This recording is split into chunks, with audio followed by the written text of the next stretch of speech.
नमस्कार विद्यार्थी मित्र, आज आपण मराठी वाचन अगदी सोप्या पद्धतीने कसे करायचे ते पाहणार आहोत। या ठिकाणी पहा अक्षर दिलेले आहेत।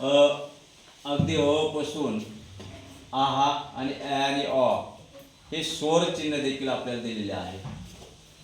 इथं जे अ अक्षर आहे, अ स्वर आ ई। आता इथं जे ॲरो बाण दिसत आहेत आपल्याला, ह्या बाणाची उंची कमी आहे आणि या बाणाची उंची जास्त आहे। मग ज्याची उंची जास्त त्याचा उच्चार काय होतो?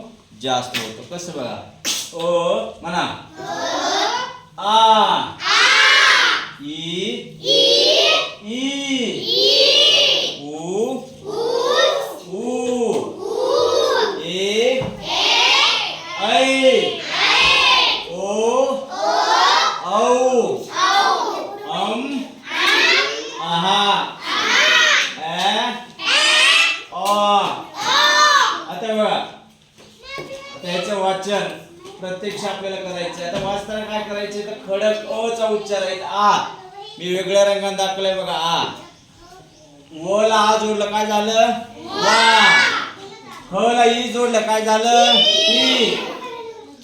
ज ला ई जोडलं काय झालं? जी जी। ज ला उ जोडलं रस्व जू। ज ला म ला उ जोडलं मू। ह ला ए जोडलं हे। ब ला आय जोडलं पै। ग ला ओ जोडलं गो गो।